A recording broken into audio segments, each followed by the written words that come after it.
More Nintendo GameCube games will be added in the future. Hope you didn't spend $212 on Path of Radiance, you frickin' lawn ornament!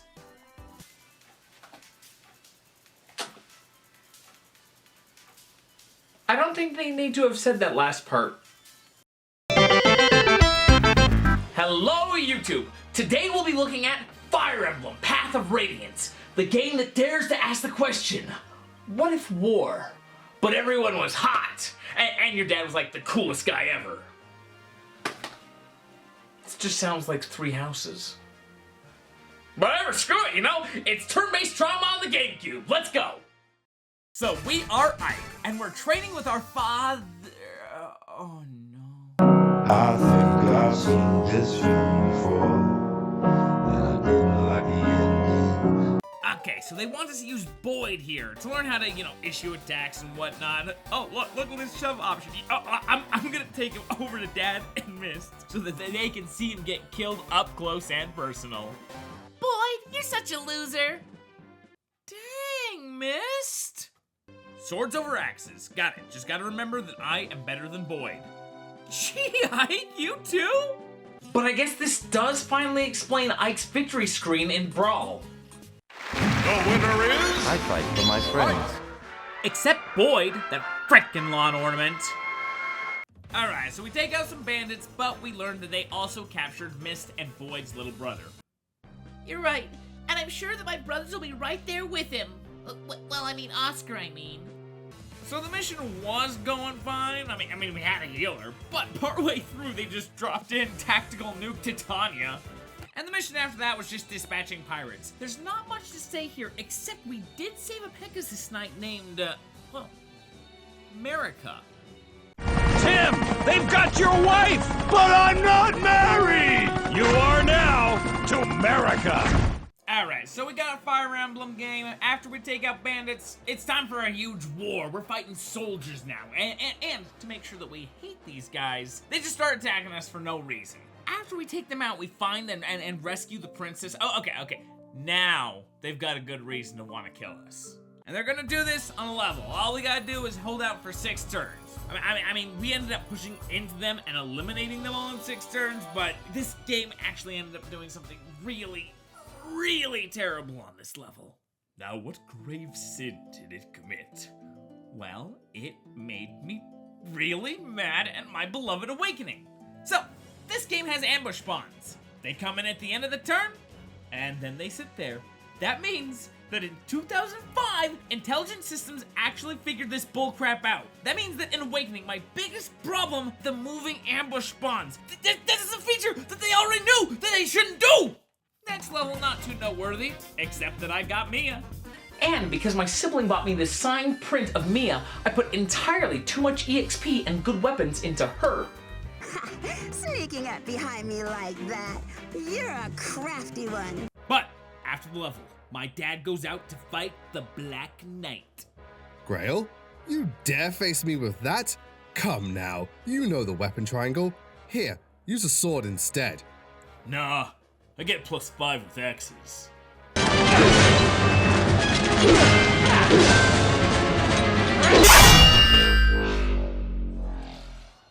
Oh, dang it, Grail. Look what you made me do. Dad! By the way, I called it. Alright, so the next level starts and we are getting attacked from all sides. And early on, Soren gets shanked. And I gotta be honest, with how mounted unit movement works in Path of Radiance, magic users just aren't viable. So, Soren, I'm sorry, but I'm gonna let you stay dead on this one, man. And I don't really mind because Soren is like a scumbag racist for no reason. So, the Lagoos are saving us and the princess. I guess if we had thought about it, we'd have realized it's not a polite term. But I didn't know any other name. I'm sorry. Typical fang blood snarlers. Soren, what the frick? The next level was on like 2 fronts. One where you've got to go and attack soldiers, and then there's another one with like houses where you can get items. But you also got to fend off pirates. On my first attempt, though. Oh, no. We're starting over that. I mean, Soren does. Oh, who cares? A house with a worthless item inside? That's gonna weigh on my conscience. Next level seem to have some antithetical design choices. So, like, they have a local clan chapter, and for some reason, the Lagoon said, no, don't kill them. So I figure, okay, fine, whatever. But, do you see that dude? He's recruitable, and that is something that I'm not willing to let slip by. So, near the end of the level, I'll have Mordecai slip around back and... What is that? Why is that? Are you kidding me?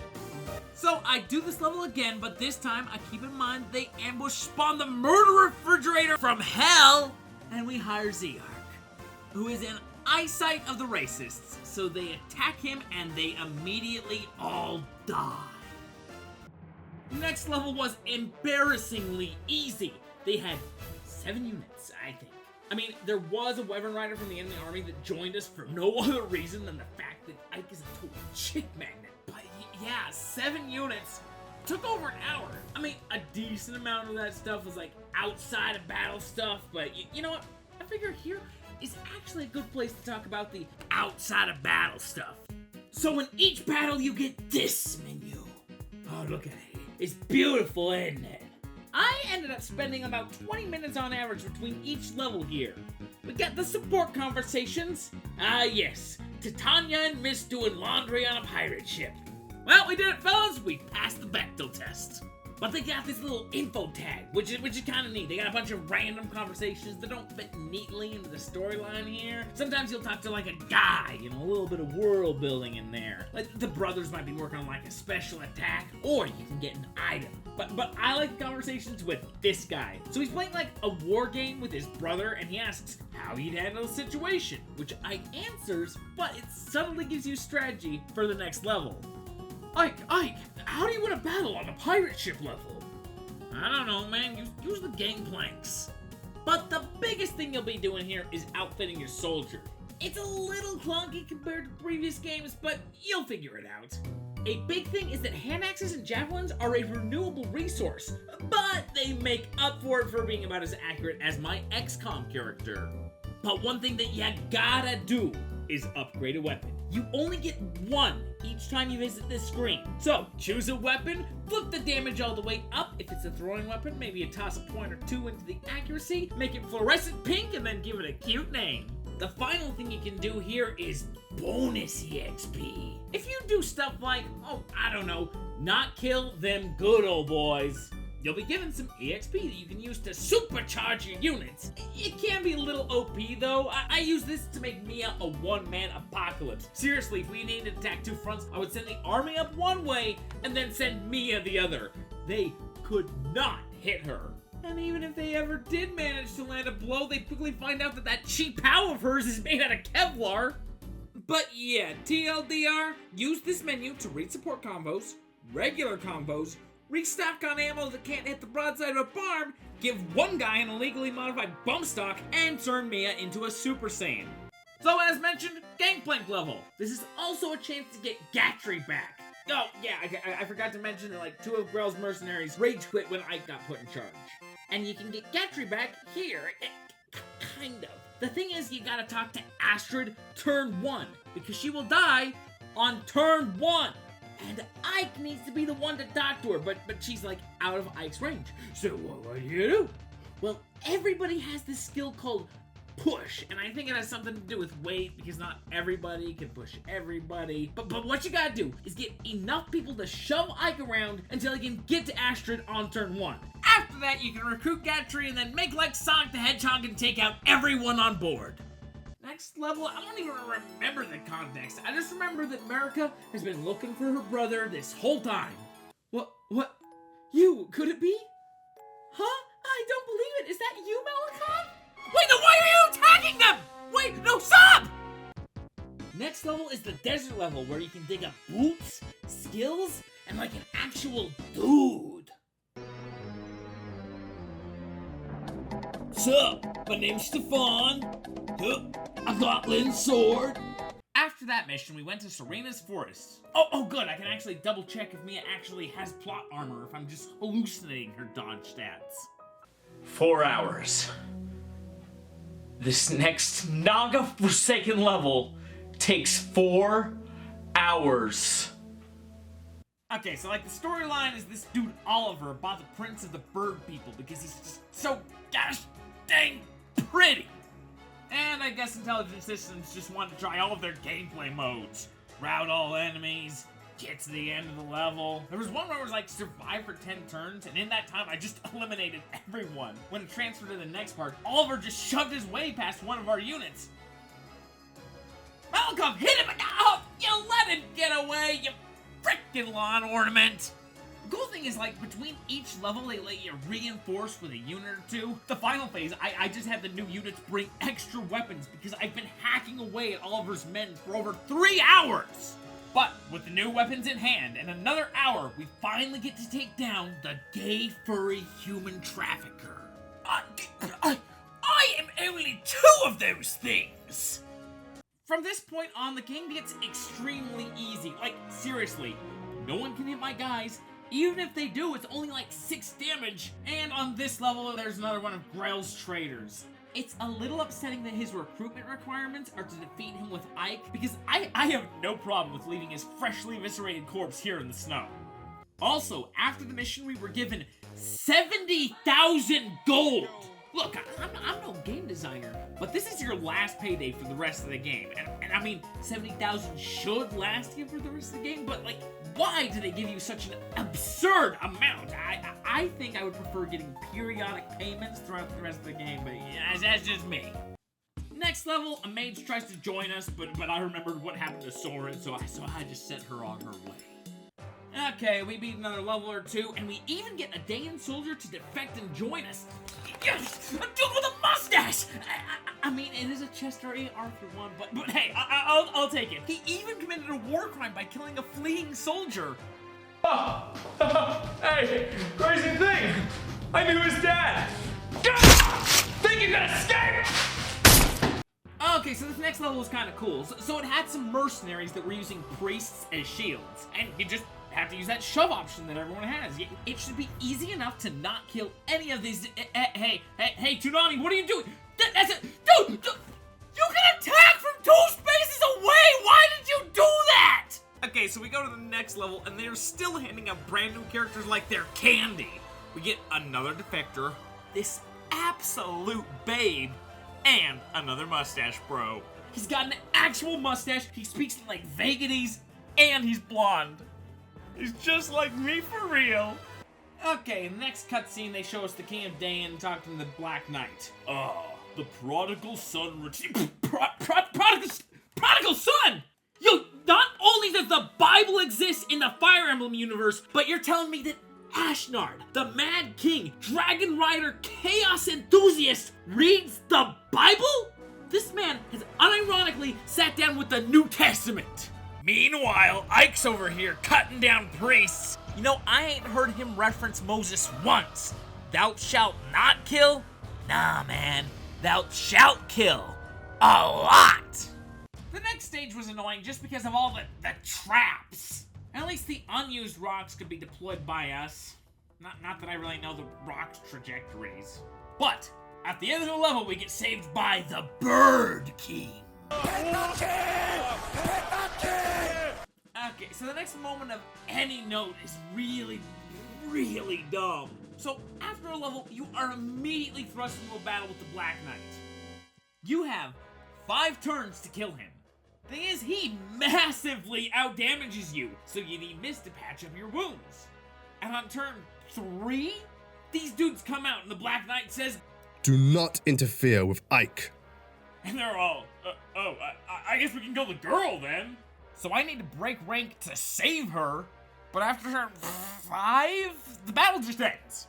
Yeah, so the only way to have beaten this battle is to have gotten lucky and have had Ether activate. Oh, and here's the best part. Before the battle, he just slashed a little dragon girl with a sword. After turn 5, Nasir comes in and sacrifices himself to bring the castle down on himself and the Black Knight, while you carry Anna out to safety.